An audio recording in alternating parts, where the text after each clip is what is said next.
भगवान बनना है, भगवान के बाजू में बैठना है, वो भगवान बनने की कला को आत्मसात करना है, वो भगवान बनने की हैसियत को अपने अंदर लाना है। और अपना मंगलाचरण चल रहा है वैयावर्ती प्रकरण पर कि तीर्थंकर बनना है तो माता पिता की वैयावर्ती को मानो कर्तव्य, तीर्थंकर बनना है तो दीन दुखों की वैयावर्ती को मानो कर्तव्य, तीर्थंकर बनना है तो मूक पशुओं की वैयावर्ती को मानो कर्तव्य, तीर्थंकर बनना है तो अपने ही परिवार की वैयावृत्ति को मानो कर्तव्य, तीर्थंकर बनना है तो जिनवाणी की वैयावृत्ति को मानो ही कर्तव्य, तीर्थंकर बनना है तो भगवान की वैयावृत्ति को मानो ही कर्तव्य, और तीर्थंकर बनना है तो मंदिर की वैयावृत्ति को मानो ही कर्तव्य, और तीर्थंकर बनना है तो स्व की वैयावृत्ति को मानो ही कर्तव्य। इस पर अपनी चर्चा चल रही थी और मैंने आपसे कहा था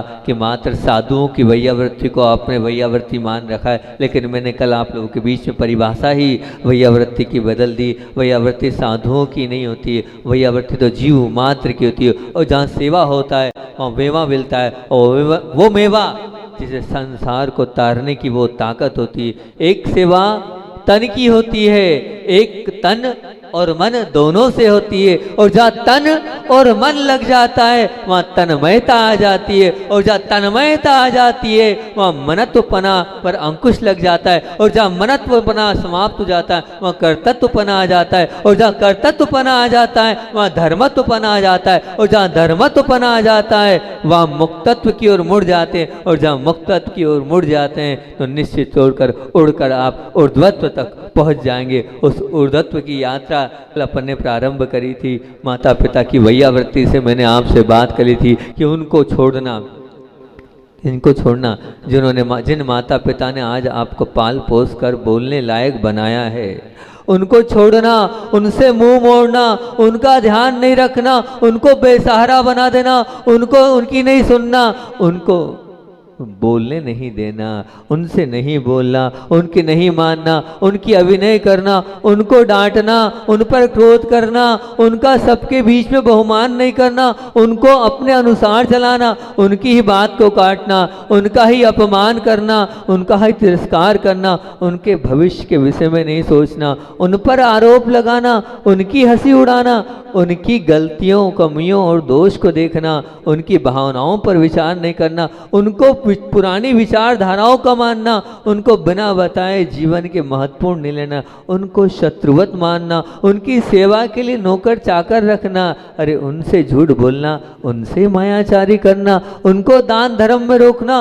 उनको त्याग तपस्या पर अंकुश लगाना, उनको उनके उस प्रेम को, वात्सल्य को, स्नेह को, अपनेपन को स्वीकार नहीं करना, उनके तन को छोड़कर उनकी दिन रात अपने ही धन में लगे रहना। ये बात आप लोगों से मैंने कल बहुत अच्छे से व्याख्यायित इस पर करी थी और बोला था आश्चर्य तो जब होता है कि जिन्होंने हाथ पकड़कर चलना सिखाया, बोलना सिखाया, उनको हम सिखाने की हिम्मत कैसे कर रहे हैं। ये बहुत बड़ी विचारणी बात है। हम उन माता पिता को सिखाने की बात कर रहे हैं जिनने हमें बोलना सिखाया है, चलना सिखाया है, जिन्होंने हमें नहलाया धुलाया, और आज हम उन्हें अपने क्रोध से नहला रहे हैं। शर्म तो करो, जिन्होंने तुम्हें नहलाया धुलाया है और उन्हें आप क्या कर रहे हो, अपने क्रोध से नहला रहे हो। इस पर विचार करना, ये वैयावृत्ति नहीं है। जिन्होंने हमें खिलाया पिलाया अपने हाथों से, आज हम उन्हीं को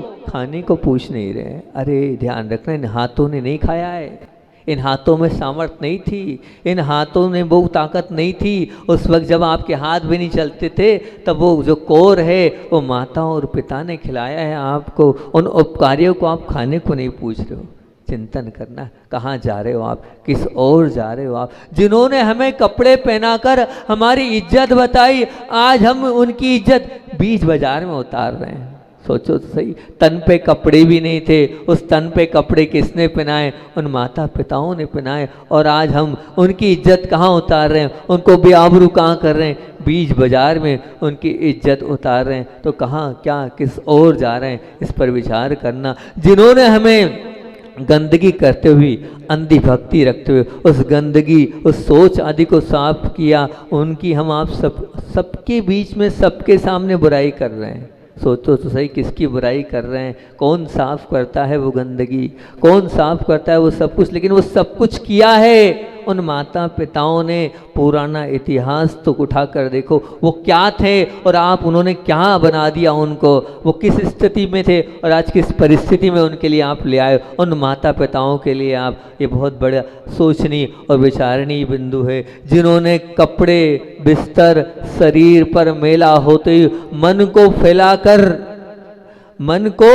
फैलाकर सबको भुला दिया, और आज उनकी ही छोटी छोटी बातों को आप नहीं भुला पा रहे हो। उनने तो सब कुछ भुलाया था और आप छोटी छोटी बात नहीं भुला रहे हो, और उनसे ही द्वेष कर रहे हो, उनसे ही क्लेश कर रहे हो, उनसे ही बैर रख रहे हो, उनसे ही गठान रख रहे हो, उनसे ही प्रेम से बात नहीं कर रहे हो, उनसे ही वात्सल्य के साथ व्यवहार नहीं कर रहे हो। विचार करना, जिन्होंने हमें रहने के लिए आसरा दिया, उन्हीं को हम बेसहारा बना रहे हैं। अरे आसरा तो उनने दिया था, सहारा तो उनने दिया था, लेकिन आज आप उनको बेसहारा बना रहे हो। कल भी कहा था कि जो कल आई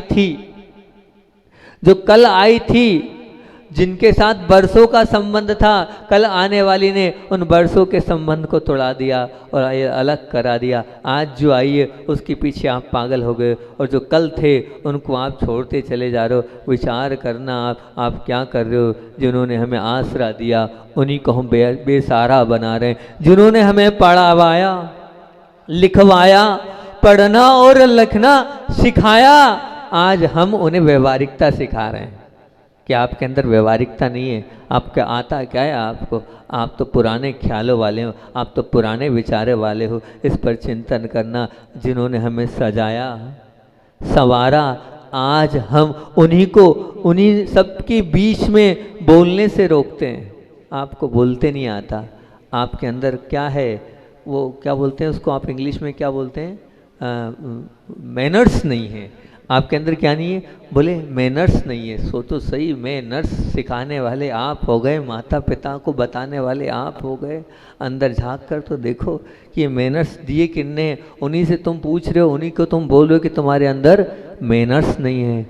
आप अपने माता पिता के लिए, कल तो मैंने बहुत सारी बातें बोल ही दी थी, कल तो बहुत सारी चिंतन कर लिए थे। उस कल वाले प्रवचन को उठाकर देख लेना, सुन लेना, कभी अकेले में बैठ कर देखना और अपने आप को परखना।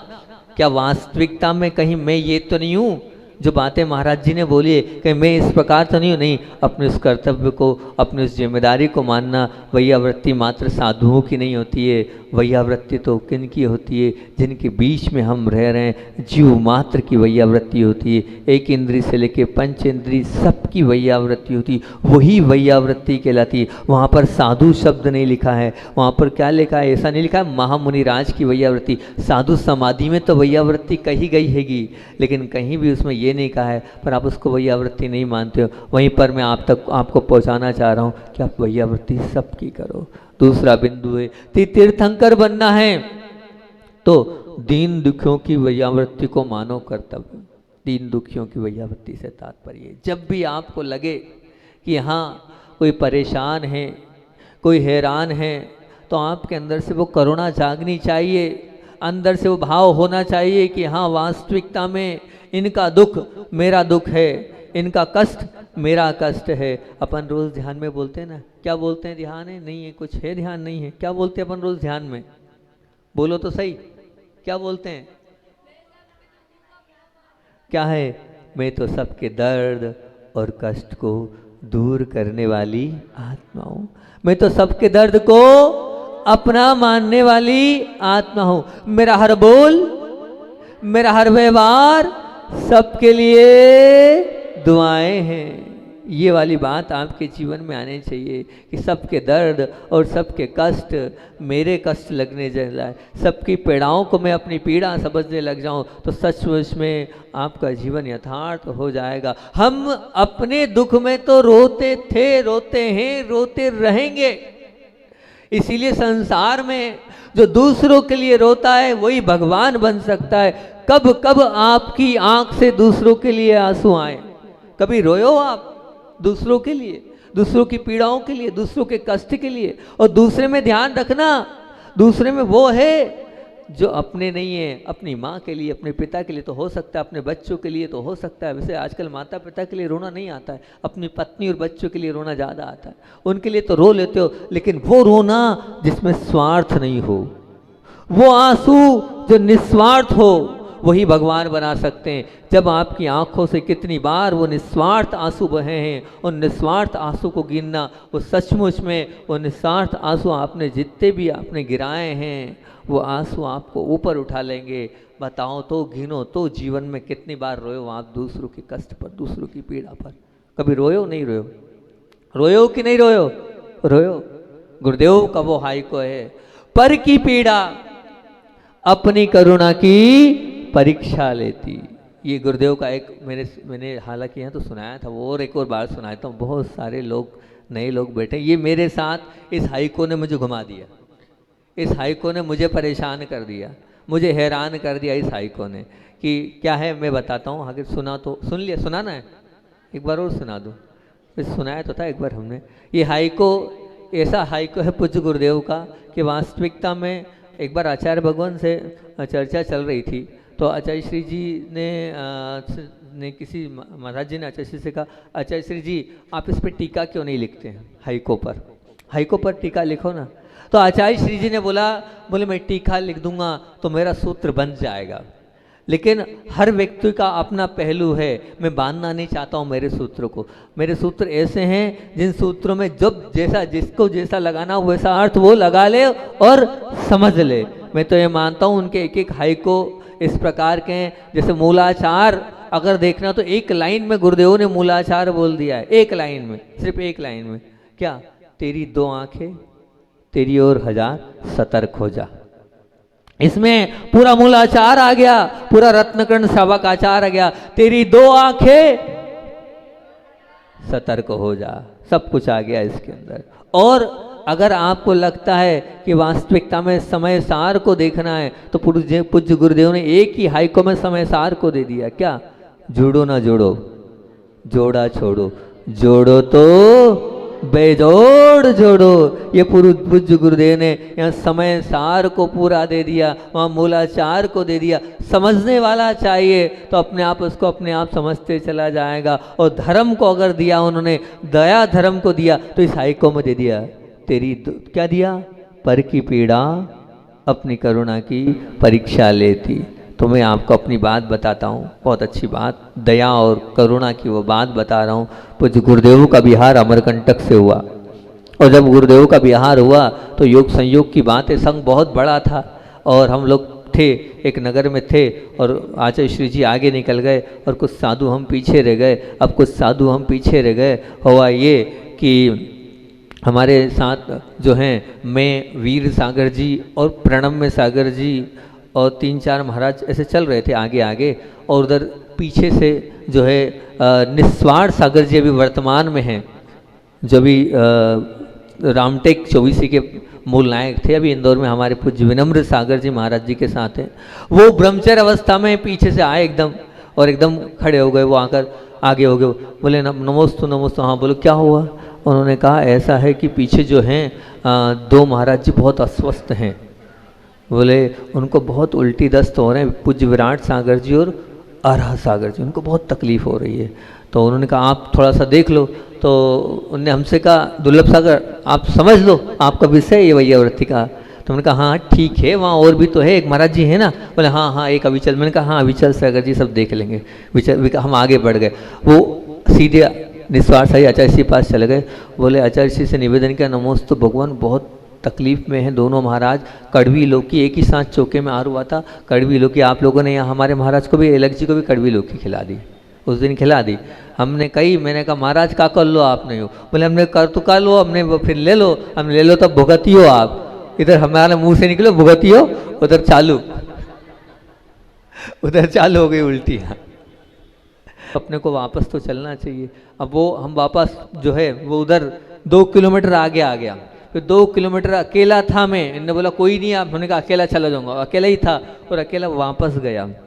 और जैसे ही वहाँ पहुँचा मैं, पहुँचने के बाद सीधे उन्होंने एक ही बात बोली, महाराज ने तेरे को क्या होगा, कैसे आ गया वापस? मैं नहीं आया, वो गुरुदेव का हाइको ले आया। पर की पीड़ा अपनी करुणा की परीक्षा लेती, ये गुरुदेव का हाइको था। इस हाइको के चक्कर में वापस आ गया हूँ, और कोई कारण नहीं है मेरे वापस आने का। तो ध्यान रखना, वास्तविकता में ये वो जो गुरुदेव की ऐसी ऐसी बातें हैं जो लग जाती है तो जीवन बदल जाती है, अच्छे अच्छे के रास्ते पलट जाते हैं। तो हम किस चीज़ हैं, हमारे भी रास्ता पलटा दिया उस हाइको ने। तो बस हमारे जीवन में वो आना चाहिए कि दूसरों के जब दुख हो, दूसरे की जब पीड़ा हो, दूसरे के जब कष्ट हो, उस समय हमें लगना चाहिए वो पीड़ा वो कष्ट हमारे हैं, और उन कष्टों में आप सब तन्मयता से लग जाओ, तन्मय से लग जाओ, पूरे प्राणपण से लग जाओ कि नहीं ये पीड़ा ये कष्ट जो हैं उनके नहीं, ये पीड़ा और ये कष्ट मेरे हैं। और आप उसके लिए तैयार होकर जितना हो सके उतना अपने मन से करो, जितना हो सके उतना आप तन से करो, जितना हो सके उतना वचन से करो, लेकिन करने का प्रयास करो। लग जाओ सेवा में, लग जाओ वैयावृत्ति में, एक जुनून बना लो कि ये सेवा करना और ये वैयावृत्ति करना मेरा जुनून है। रात रात भर मैंने देखा है, बहुत सारे साधकों को देखा है कि सेवा में वैयावृत्ति में सोते नहीं हैं, वैयावृत्ति में झांकते रहते हैं, यहाँ से वहाँ मेहनत करते रहते हैं। ये कहलाती है वैयावृत्ति। अपने आप को देखना, कभी किसी के दीन दुखी के आंसू पोंछे आपने, कभी किसी के ऐसे परेशानी में जो है उसके कष्ट उसकी पीड़ा को हरने का कभी मन बनाया आपने कि उनकी पीड़ा मैंने हरी है? जब भी आपने किसी की पीड़ा और कष्ट को हरा होगा, वो निश्चित रूप से आपने सच्चे भगवान बनने का वो रास्ता तय कर लिया होगा। आज जो भगवान बने, आचार्य भगवान ने जब उनसे बोला, आचार्य श्री जी आप समय सार को छोड़कर कहाँ लगे हो इन गौशालाओं में, कहाँ लगे हो इन अस्पतालों में, कहाँ लगे हो इन प्रतिभा स्थलियों में? तो आचार्य श्री जी ने एक ही बात बोली थी, ध्यान रखना तीर्थंकर प्रकृति का बंध भी जब किया है जब उन्होंने पर के कल्याण की बात सोची। बिना पर के कल्याण के तीर्थंकर प्रकृति का बंध ना हुआ है ना हो सकता है। ध्यान रखना, तो पर के कल्याण की भी हमें सोचना होगा, पर का भला भी हमें सोचना होगा, पर को रास्ता दिखाने का विचार भी हमें मन से वचन से और काय से करना होगा, तभी हो पाएगा। मैंने आपसे ये बात बोली थी, इतना सा नियम ले लो कि क्या नियम लिया था कि अपने माता पिता का हम क्या करेंगे, रोज पूछेंगे। कम से कम वहाँ दूर भी बैठे हैं, पराग भले ही वहाँ कॉलेज में पढ़ना, लेकिन कॉलेज से पूछ लेना, माँ कोई तकलीफ़ तो नहीं है, पिताजी कोई कष्ट तो नहीं है। इतना पूछ लोगे उसमें भी बहुत अच्छा हो जाएगा। रोज़ कम से कम पूछें, पूछ तो सकते ही हम भले हाथ पैर ना दबा पाएँ, दूर है तो, लेकिन करना है। इसी तरह से अगर आप करते चलोगे तो सच्चा धर्म हो जाएगा। और अगली बात कि कुछ भी हो, मैं मेरे जीवन में देखूंगा कि मैंने कितने दीन दुखियों के आंसू पोंछे हैं, कितने बेसहाराओं को सहारा दिया है, कितने लोगों को मैंने रोजगार से लगाया है। मैं हमेशा बोलता हूँ कि मेरे पास सामर्थ्य है, मेरे पास ताकत है, मेरे पास बल है, उस बल का प्रयोग करूँ। और उस बल का प्रयोग करके क्या करूँ, अगर सामर्थ्य है, लगता है कि ये समाज का व्यक्ति है और असमर्थ है, तो उसको पढ़ाने के लिए मैं हूँ सक्षम, तो निश्चित रूप से पढ़ाऊँ। इलाज कराने में मैं समर्थ हूँ तो बिल्कुल, किसी की इज्जत और आबरू जा रही है तो उस इज्जत और आबरू को भी बचाने के लिए मैं हमेशा तत्पर रहूँ। हमेशा इस प्रकार के मनोभावों को, इस प्रकार के अंदर की मानसिकता को रखूँ कि मेरे माध्यम से मेरे माध्यम से किसी का अगर भला हो रहा है, किसी का कल्याण हो रहा है, किसी का अगर रास्ता अगर निकलता चला जा रहा है, तो ये मान के चलना आपने बहुत बड़ा कार्य अपने जीवन में कर लिया है, अपने जीवन में एक बहुत अच्छा कार्य आपने कर लिया है। पूछो अपने आप से, मैं तो हमेशा एक ही बात बोलता हूँ इस बीच में, किसी सधर्मी के जीवन का आधार बन जाओ, किसी सधर्मी के जीवन का आधार बन जाओ, किसी सधर्मी के जीवन की आजीविका बन जाओ। मतलब किसी सधर्मी को आजीविका दे दो, किसी सधर्मी को क्या आश्वासन दे दो, किसी सधर्मी को की आबरू इज्जत बचा लो, किसी सधर्मी को आराधना से जोड़ लो, ये भी हो जाएगा। आधार बन जाओ मतलब पढ़ाई करा दो, आजीविका दे तो मतलब रोजगार से जोड़ दो, और आश्वासन दे दो तो चिंता मत करे, मैं तेरे साथ हूँ। कहीं कोई इज्जत जा रही है, उस इज्जत को ढकने का काम कर दो, और कहीं लगता है आराधना आराधना से जोड़ने का काम है, तो उस आराधना से जोड़ने के उस कार्य में भी आप आगे बढ़ जाओ। कितना जितना आप करोगे उतना अच्छा आप अपने जीवन में आते चले जाओगे। कहते हैं दीवान जी का नाम सुना है आपने? जयपुर में सुना है? नहीं सुना है? सुना है। तो उनके विषय में बता रहा हूँ कि जो दीवान जी थे, कौन दीवान जी? हाँ, अमरचंद जी दीवान, बहुत बढ़िया। अमरचंद जी दीवान जी थे, जो कि थे तो जैन, लेकिन उस जयपुर की उस रियासत में वो क्या थे? कोषाध्यक्ष के रूप में माने जाते थे। तो कोषाध्यक्ष के रूप में बहुत बड़ी उनकी पोस्ट थी। तो कहते हैं वो अंदर बैठे थे, तो एक गरीब भाई जो है, एक बहुत गरीब था, उससे कहा कि जब जाओ वो दीवान जी के पास जाओ, वो दीवान जी जो हैं वो सबका भला करते, तुम्हारा भी भला कर देंगे। अब वो पहुंच गए और रियासत में अंदर बैठे थे, तो जब अंदर नहीं जाने दिया जा रहा था, तो अंदर नहीं दिया जाने जा रहा था, तो उन्होंने कहते कैसे उनसे मिलूं? बोल दो उनके रिश्तेदार आए। कौन आए? बोले साड़ू भाई आए हैं। तो उन्होंने कहा फटीचर, और ये साड़ू भाई हो ही नहीं सकता है। अंदर जाकर फिर भी जो पहरेदार था, उन पहरेदार ने जैसे ही कहा कि साड़ू भाई आए हैं, तो बोले बिल्कुल। अब उन्होंने कहा साड़ू भाई आए हैं तो ले आओ। अब जब अंदर आए सबके बीच में, तो निश्चित बात है साड़ू भाई तो थे नहीं, लेकिन उनको तो अंदर मिलने आना था। तो जैसे उनने कहा तो बोले देखो ये झूठ बोल रहा है ना। तो दीवान जी ने क्या कहा? बिल्कुल सही बोल रहा है। बोले बिल्कुल सही बोल रहा है, ये साड़ू भाई है मेरा। बोले कैसे साड़ू भाई है? बोले बिल्कुल। बोले मेरी धर्मपत्नी कौन? लक्ष्मी।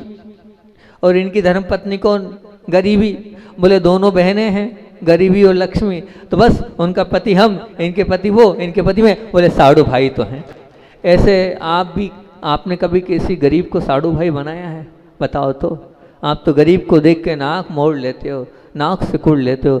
नहीं, कभी गरीब को भी आप जो है आप अपना मानो, और अपना मानते हुए जितना सहारा आप दे सकते हो उतना सहारा देने का मन बनाओ, उतना सहारा देने का अंदर से भाव बनाओ। तो वो दीन दुखियों को आप जितना सहारा दोगे, जितना आसरा दोगे, जितना सहयोग कर सकते हो, वो आपके जीवन की उत्कृष्ट कमाई है। वही आपके साथ जाएगी, वही आपकी असली संपदा है। बाकी आपके साथ कुछ जाने वाला ना था और ना जाना वाला है, ये निश्चित मान के चलना। तो तीर्थंकर बनना है तो दीन दुखियों की क्या करना है? वैयावृत्ति करना है। टाइम क्या हो गया? हमने कितने बजे स्टार्ट किया था? हम तो भूल ही गए। कब स्टार्ट किया था? आधे घंटे हो गए। स्टार्ट कितने बजे? नहीं हुआ। तो दीन दुखियों की वैयावृत्ति करना है। और अगला बिंदु क्या है कि तीर्थंकर बनना है तो मूक पशुओं की वैयावृत्ति करना है। इतना जरूर है, इस बिंदु पर मैं इतना जरूर बोल दूंगा कि कम से कम आप जब भी अब अगली बार मेरे पास आओ, आप जब भी मेरे पास अगली बार आओ, बासा वाले भी ऐसा नहीं है कभी बाद में आए तो आए, नहीं तो ये पुराना हिसाब किताब लेके आ जाना कि मैंने इन दीन दुखियों की कभी कुछ ना कुछ अच्छा काम किया है। और आगे अगर आप अच्छा काम करो तो वो लिख के बता देना कि मैंने ये इतना अच्छा काम किया है। तो जो आपने अच्छा काम जो भी आपने किया है वही आपके साथ जाएगा। तो दीन दुखियों की जो आपने सेवा वैयावृत्ति करी है उनको जरूर आप नोट करना। महाराज जी अभिमान नहीं बढ़ेगा इससे अभिमान बढ़ सकता है? नहीं, ध्यान रखना, अभिमान बढ़ाने के लिए नहीं, हम अपने अच्छे कार्यों को देखें ताकि उन अच्छे कार्यों को देखकर हम और अच्छा बन सकें कि मैंने जीवन में इतना ये अच्छा कार्य किया है, वो मेरे गोल्ड मेडल हैं जो ऐसे अच्छे कार्य। हमें अभिमान बढ़ाने के लिए नहीं, हमें उनसे बहुमान, अपना अंदर के अंदर का बहुमान जगाने के लिए वो लिखना है, उनको बार बार नोट डाउन करना है कि मैंने इतना कार्य किया है। बोलो करोगे? बोलो तो सही हाँ या ना।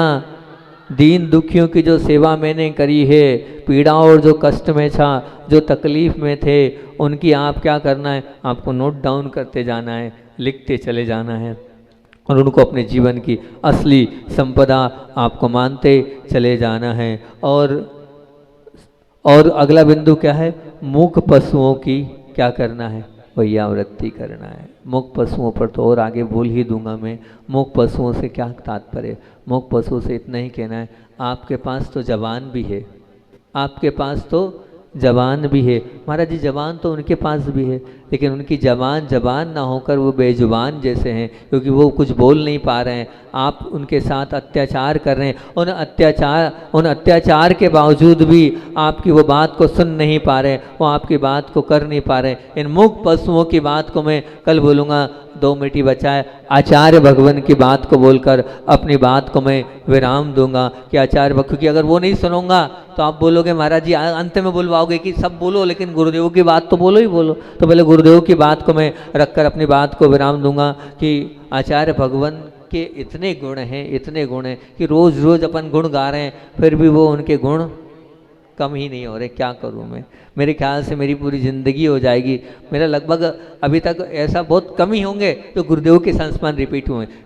पिछले 4 सालों से प्रतिदिन गुरु जी के लिए रोज़ रोज़ बोलता हूँ, रोज़ रोज़ नई नई चीज़ें आपके बीच में रखता हूँ। एक बहुत पुरानी चर्चा आपके बीच में पूज्य गुरुदेव की रख रहा हूँ कि सुनना क्या वो गुरुदेव हैं।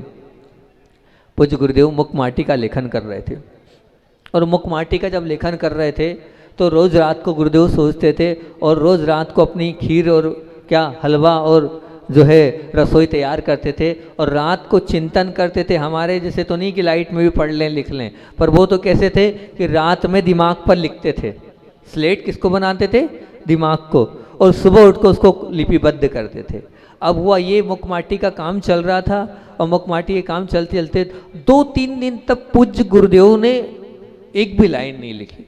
जब एक भी लाइन गुरुदेव ने नहीं लिखी तो सहजता से ये अपने आप प्रश्न उठ जाता है कि आचार्य श्री जी इतने दिन से लगातार लिखे जा रहे थे और एकदम क्या हो गया गुरुदेव को कि एकदम लिखना बंद कर दिया। तो आचार्य श्री जी से किसी ने पूछ लिया कि आचार्य श्री जी आपने ये लिखना बंद क्यों कर दिया एकदम? तो आचार्य श्री जी बोले, बड़े अच्छे से बड़े उससे आचार्य श्री जी ने बोले कि योग्य उपादान मिलने पर ही तो निमित्त अपना कार्य कर सकता है। जब निमित्त नहीं होगा तो उपादान कहाँ कुछ कार्य करेगा? निमित्त नहीं है तो कुछ नहीं है। बाद में पता चला कि 4 दिन हो गए उनके बाजूटे पर पेंसिल नहीं थी, तो उन्होंने किसी से पेंसिल नहीं मांगी। अयाचक वृत्ति वाले थे, इतनी उत्कर्षचर्या थी। नहीं है तो नहीं, हम तो भीख मांग लेते हैं, ये ला दो, वो दे दो, वो कर दो। लेकिन 4 दिन तक सोचो, वो पूरा तैयार हो रहा है पर इतनी आकुलता उनके अंदर नहीं हो रही है, इतनी व्याकुलता उनके अंदर नहीं हो रही है कि हम पेंसिल मांग लें। बताओ, उन्होंने पेंसिल नहीं मांगी। 3-4 दिन तक सोचते रहे पर एक लाइन नहीं लिखी। चिंतन करते रहे, हाथ पर हाथ धरकर बैठे रहे, पर एक भी लाइन पूज्य गुरुदेव ने नहीं लिखी। ये कहलाता वास्तविकता में अपरिग्रह व्रत। ये पेंसिल मेरी नहीं है, आपने लाके दे दिए तो हमने उसको यूज़ कर ली, बाकी कोई बात। उनके जैसी वो उत्कृष्टता हमारे अंदर जाए, हम तो एक जरा से में आकुल व्याकुल हो जाते हैं, वैसी निराकुलता हमारे जीवन में आ जाए। इसी भावना से आचार्य भगवान विद्यासागर जी महामुनि राज की जय।